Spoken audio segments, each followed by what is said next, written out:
Colin, world exclusive, can we see in the back of the VW Explorer? I had to put this hat on because it's absolutely freezing outside. It's so cold today, isn't it? Hello everybody, today I am driving the Volkswagen Explorer. What's a Volkswagen Explorer? Well, it's when the bearded Explorer finds an old, rusting, ready for the scrap heap LT, brings it back to life, and then turns it into this incredible camper. And in a world where you can spend over £100,000 on a crafter camper van, you won't believe how much this has cost Colin, all in. Look, come on, let's find out. My name's Ben, and welcome to Dad Cars.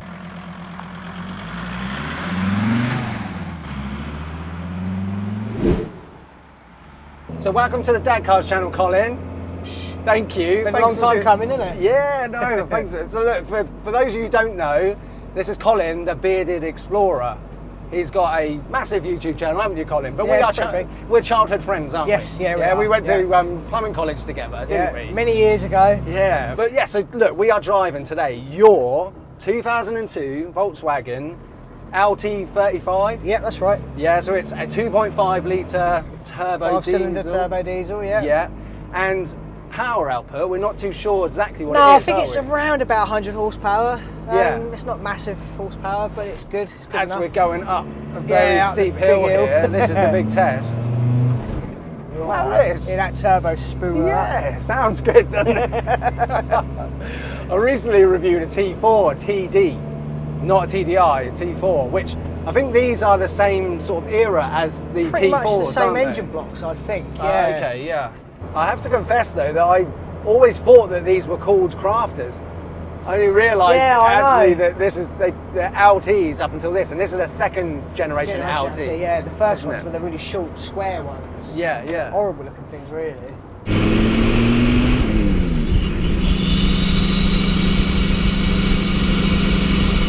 But yeah, look, it got us up there all right, didn't it? Oh yeah. There's actually quite a lot of drama to this as well, which is quite nice. But this obviously looks incredible now, but you've done a lot of work to this, Colin, haven't you? I've spent a lot of time restoring this van.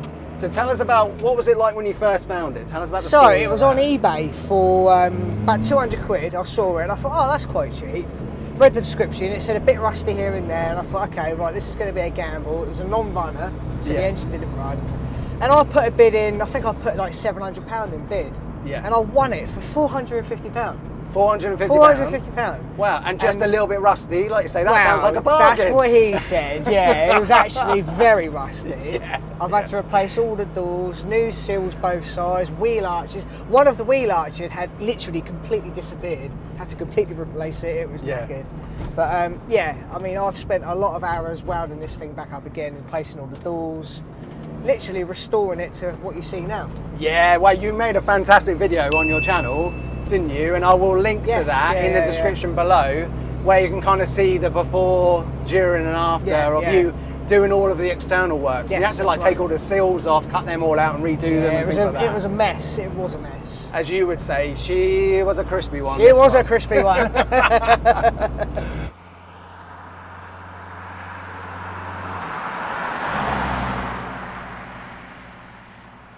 Have you made a video yet and put a video out showing the back of what you've actually done on the inside? No, I haven't. I mean, yes, I have, but no, I haven't put it out there. So I have been filming many videos for my new channel, The Bearded Restorer. Yes. But I haven't pressed the go button on it yet. Yeah, why not? I don't know. It's there. What's going to happen first? Are we going to get the Bearded Restorer channel launch, or is Grand Theft Auto 6 coming out? Which of the two? Because at the moment they've both been taken as long. It's pretty close. So what I'm doing basically, the first video is going to be a video of my whole collection, everything I own, all the stuff I'm going to be doing. And the first series, if you like, is going to be me building this, basically, showing you what I do, how I do it. Yeah. And then moving on to another car, then another car, maybe chopping it up a little bit, maybe buying something in between, flipping it over. Yeah, a bit of everything, really. Yeah, no, amazing. Maybe find like a really cool, old, quirky dad car, and then like we can do one together or something like that. That'd be brilliant. Some old JDM wagon or something like that. That'd be cool, wouldn't it? It's got to be done. Yeah, no, that sounds awesome.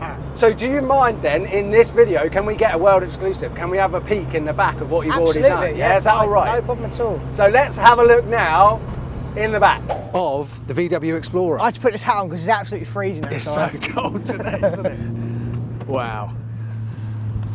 So yeah, this is it. If you want to come in and have a look, I can show you what I've done. So I've put the sink in here with the cooker. Underneath in here, we've got the storage tank for the sink. That's where the water is. Gas bottles there. On the other side, there's actually quite a lot of food in here at the moment because I'm planning a trip, like I said, next week. So I've been stocking up on food. I've got all my tea bags, chocolates, crisps and everything like that in there. Just here I've got some storage pots that I made. So all this was made by me, literally freehand. All the drawers, this is just all my little bits and pieces, washing up liquid, aerosol cans, obviously a decent torch. Everyone needs a decent torch. The diesel heater is actually underneath the passenger seat in here. Leisure battery is under there. All the controls are here for that. I've got the fuel tank for the diesel heater behind the driver's seat. I was actually going to tap into the main tank, but there was little space on the top, so I didn't bother doing that. So I decided to put it behind there.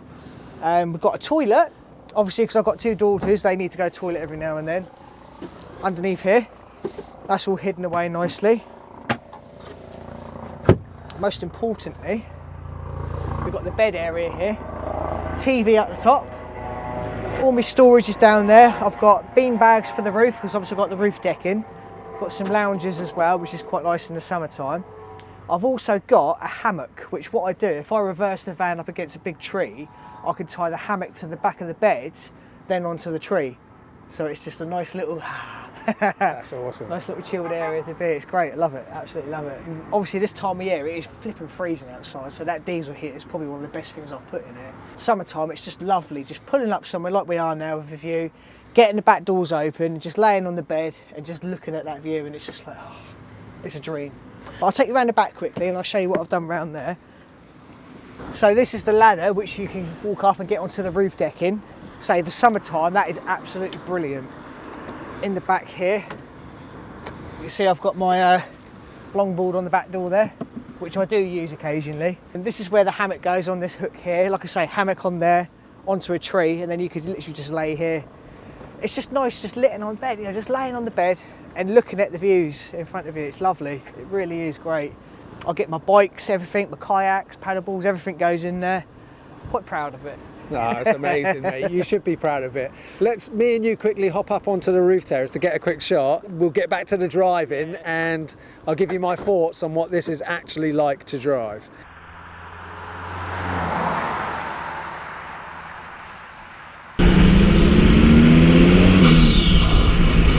So let's see what this is like to drive though. Right, so we're hitting a roundabout here. And I'll tell you what, I was very critical of the T4 TD that I featured on the channel last year, power-wise, just because the power wasn't that good.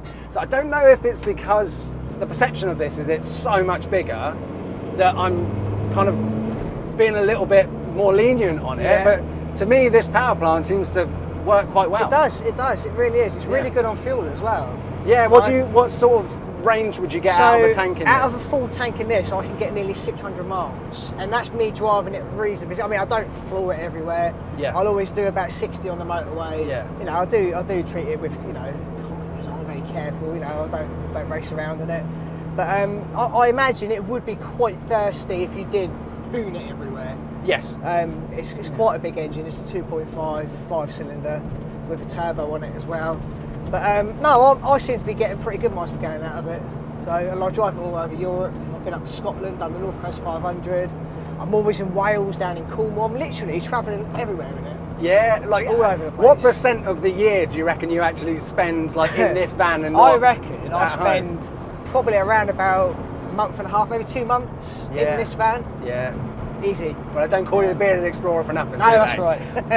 But this car is just, well, like any time I look at this, it's such an extension of your personality. Yeah. It really is. Obviously, I've known you for years and know what you do, and it just reminds me of you. I love the number plate you've got on it. Yeah, it's pretty cool, isn't it? Yeah, I was quite lucky to find that, actually. Yeah, we need to get some form of dad's number plate for me, I think. Here's the big question. I think a lot of people will be quite interested in knowing. Roughly speaking, so we know you paid £450 for this. Yeah. Roughly speaking, how much do you reckon you've spent on turning this into the VW Explorer? I've tried to keep costs down. I reckon it's around about 2.5 to 3 grand. Total. Yeah, that's amazing. Yeah, total. Yeah. That's incredible because look, like I said at the start of this video, there are, I think I checked this yesterday, there's a couple of crafters on Auto Trader for 120, 130,000 pounds, right? Yeah. And if this cost you all in like £3,500 maybe, Yeah. which is a tiny fraction of the cost of those. Easy. Yeah. But I can imagine the type of people who buy those 130 grand ones, they just leave them on the driveway, they use them once, twice a year maximum. How much more use you get out of this. And the good thing about this, I can, I built this to my specific, I built it to how I wanted it. Yes. You could go out and spend 130 grand on a van and you might think, oh, I don't like that. Yeah. Don't want that there, that could be better there. At least with this, you could do it how you want it and how you know you're going to use it. I mean, I imagine with your use of it as well, you probably get, well, I see in your videos, you get really dirty and wet, you've got like mud covered all up your legs, all sorts, and sort of getting in and out of this as well. I imagine getting into something which costs as much as a supercar, you'd probably be a bit more precious about it, wouldn't you? So, definitely. Yeah, no, that's incredible. And I can hear this. So the snorkel does actually work, it's all plumbed in. Yeah, and you can really hear the turbo spool up, and even when you let off the throttle, yeah, it's great, isn't it? It's almost like a dump valve, isn't it? Yeah. When we were kids, like in our early 20s, like we loved JDM cars, didn't we? And turbocharged things. Oh, and, yeah, because when I first met you, you had a Mark II MR2, didn't you? Yeah, Which was like my dream car at the time, and that's how we sort of become friends. Talking, yeah. Yeah, no, amazing.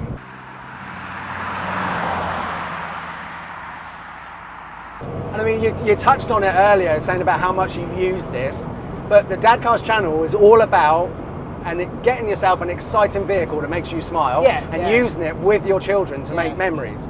So you use this as well. I've done that as well, Yeah, because you are a daughter dad, aren't you? Yes, I am. Yeah, I've got two beautiful girls. And, it was last year. I actually took them to France for the first time. We did a road trip in this, and it was absolutely brilliant. Memories that'll last forever. They really will. Yeah, no, that's incredible, honestly. And I mean, that's why I like following you on Instagram, checking your stories and stuff, because you do some really wonderful stories of you spending time with your daughters as well, don't you? And most important things in your life, aren't they, children? Yeah, absolutely. I mean, they're literally what this channel is all about. Yeah. Particularly because a lot of the vehicles that I normally have on the channel, as you know, are very expensive to buy, expensive to run. And what makes it worth it for me is actually using them with your family. And I mean, talking about making memories, I don't think it gets much better than something like this. Yeah, it's so practical. You can literally go anywhere. You can chuck the bikes in the back, go for a bike ride, take the dog out. It's literally, it's there, Yeah. You can just do what you want with it when you want with it. And if you get caught short, you get late in an evening, you can just sleep in the back of it. Yeah. And it's really lovely and easy thing to drive as well. It is, yeah. I mean, for the last 11 years, I think I've owned Vitos. Yeah, they're good vans actually, Vitos. Yeah, that's it. They just rust. Yeah, and that's the only problem. Yeah, but you get that with these though as well, as you know, when you got it, and the T4s, the Volkswagens from that generation, you get the rust. So.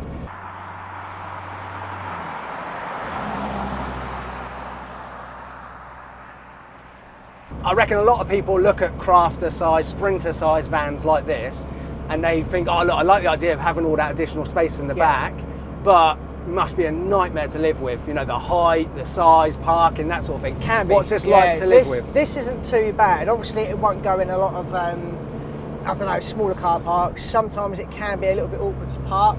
Yeah. But I had a Crafter long wheelbase before this. That was impossible.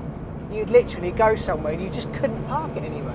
Yes. This one just fits in a normal car space. It will hang out a little tiny bit. Yeah. But I can get away with it, and this is just so much more practical than what that Crafter was. Yeah. T4s are even better. Most of those will go under the car parks. Even multi-stories. I think most of them will go in a multi-story as well. Okay. But this, no chance, especially with the roof decking as well. Yeah. I've noticed most of the height barriers are 1.8 metres, which transporters, Vitos, transits, they will all go under if you've not got anything on your roof. That's right. Yeah, if you've got a surfboard on the roof, you can't get under. Yeah, but oh, we can't go in there. Oh, we can't go in there. Here's an example of the height issue. This is a place that I like to go in and film some B-roll shots, but it's 2 metre height and there's no way that we can get in there. So we're going to have to find somewhere else. But yeah, you can't do. But there hasn't been that many times in this where you've been, oh, this was a pain. No, I've been really lucky actually. Okay. Yeah. Do you know what? I was actually using this as a daily for about a month as well. Oh really? Yeah. Yeah. So the cars that I were using, I sold them. All of my project cars were in garages and lockups, and I couldn't use those. So I'm like, well, I'm going to have to use the van. Yeah. And I did, and it was fine. It was all right. But I was just worried about putting the miles on it, you know, and I just didn't want to keep using it. So I thought, right, I'm going to get another car. So I bought a Nissan X-Trail, just a cheap little family car, run around, good for the winter, really good on fuel again, like, you know. So that's what I'm using at the moment. Yeah. And obviously this one I want to go out and stay away in it somewhere. Yeah, amazing. And speaking of miles, how many miles is this on? I think it's about 160,000, something like that. Yeah. Well, I've seen T6s with more miles on them. They will go on forever. They really will. As long as you look after them, they're really good.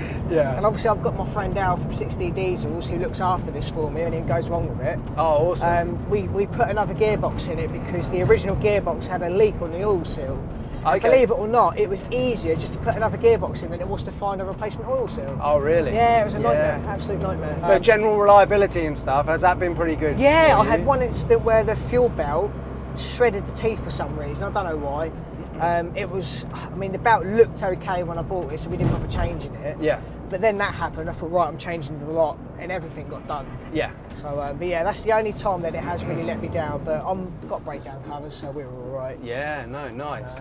There's nothing really better to break down in because you can just get in the back, watch TV, put the kettle on, you know. That's true. You can break down, but you're still at home, aren't you? Yeah. Yeah. No, it's awesome. And speaking of just what is this like to drive, you know, obviously it's quite an old vehicle now. It's over 20 years old.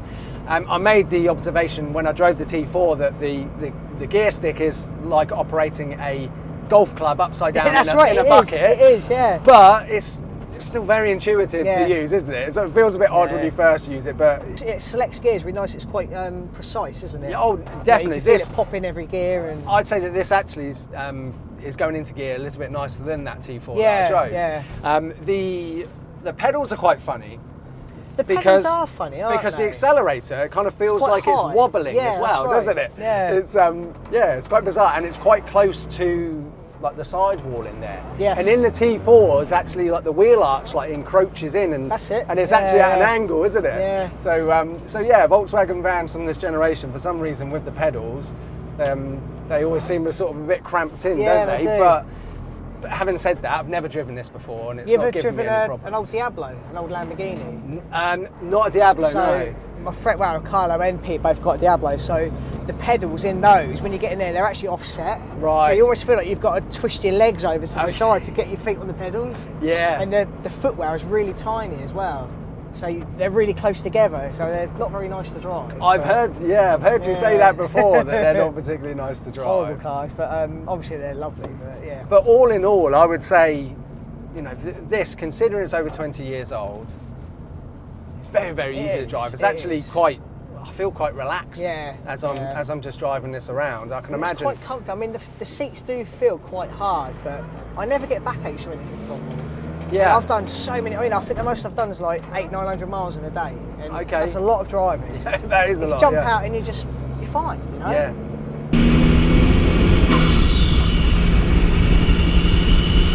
Speaking of vans, so my Vito, I don't know what to do with it. So it's rusting so bad. Underneath it's pretty good. Yeah. But it needs 2 new doors. I'm not really using it anymore. I think my neighbours are getting annoyed because I leave it outside there.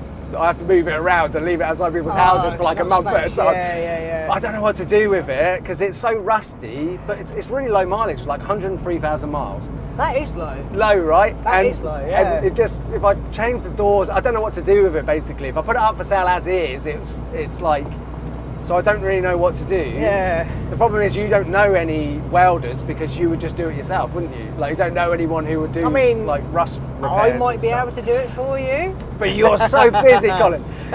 You're not gonna. Any time that you're like, I could do this for you, Ben, I would probably be a good friend to turn around to you and say, use this time to launch the Bearded Restorer channel instead. Yeah. I mean, it could be more content for the Bearded Restorer. Well, you know. Look, I would love that so much if you know we found a way that you had the time to do that. I'm sure we could make that work. Yeah, would you be up for that? I'm sure we can make that okay. work. Well, that'd be awesome. Should we shake on that? Let's do it. Nice one. Okay, that's cool. We'll do that. We'll make that happen. Yeah, We'll make that that'd be happen. awesome. Because that's still my most viewed video, like 180,000 views. That's I think. crazy, isn't it? It's mad. Yeah. Who'd have thought an old rusty Vito would hit that sort of viewage on YouTube? I know, it is crazy. Right, so before I give you my summary on this vehicle, I just want to say a massive thank you to you, Colin.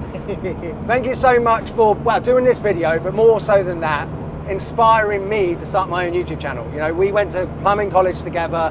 We dreamed about one day, you know, driving some of the cars that I get to drive now. I know. But it was you that followed the YouTube dream early on, put all the work in, and then got it to the point where you could leave your job and do it full time, live the lifestyle you're living now. So, and it's that example that you set, you inspired me to do this channel myself. So thank you so much. Pleasure, mate. Absolute And I pleasure. just want to say to anybody who's watching this who doesn't already subscribe to the Bearded Explorer, please go over and subscribe now, because look, even if you're, you know, just a car enthusiast person, you like seeing car content, Colin finds the best genuine abandoned barn finds around the world. Don't you, Colin? I mean, some of the stuff you find is incredible, isn't it? It really is, yeah. In fact, I'm going to Germany next Thursday because we've got a lead on their barn full of about 13 Porsches, which are all covered in dust. God, man. I mean, I've seen a picture and it looks really good. So, God, yeah. but it's a long drive. It's as far East Germany as you could possibly go. So it's going to be very exciting getting there. But hopefully, fingers crossed, it's a good one. I love watching your videos anyway, but particularly when it is the barn find stuff. Yeah, it's amazing. And also, you're going to do the Bearded Restorer soon, aren't you? You've said now that you're going to help me do my Vito it's there. on I mean, I could press the go button now, but I'm just waiting for the right time. I've got about 20, 25 videos pre-recorded. They're all there. Yeah, come on, let's do it. Once you start like rolling, but then you got to do 2 channels every I week. know. I think that's what I'm scared of. Is doing 2 channels. Take the pressure of doing one is enough anyway, isn't it? But yeah, but look, thank you so much. So look, my summary then of this vehicle is that, look, I've made this point before. In terms of, you know, a vehicle which puts a smile on your face that you use with your children to make memories, a camper van is probably one of the best vehicles that fits that. Yeah, I think you know, so and you can just do so much more with them, you know. Yeah, exactly. You know, like the memories that you made, in this, and so for me, I absolutely love camper vans, and I love ones that are used. I don't like posh ones that are sat on people's driveways and then, you know, they never really use them. It's one like this, and affordable ones as well. You know, because so many Volkswagen vans are really expensive. So to see something like this, yeah, my friend Carlo, he paid like 60 grand for an LT35.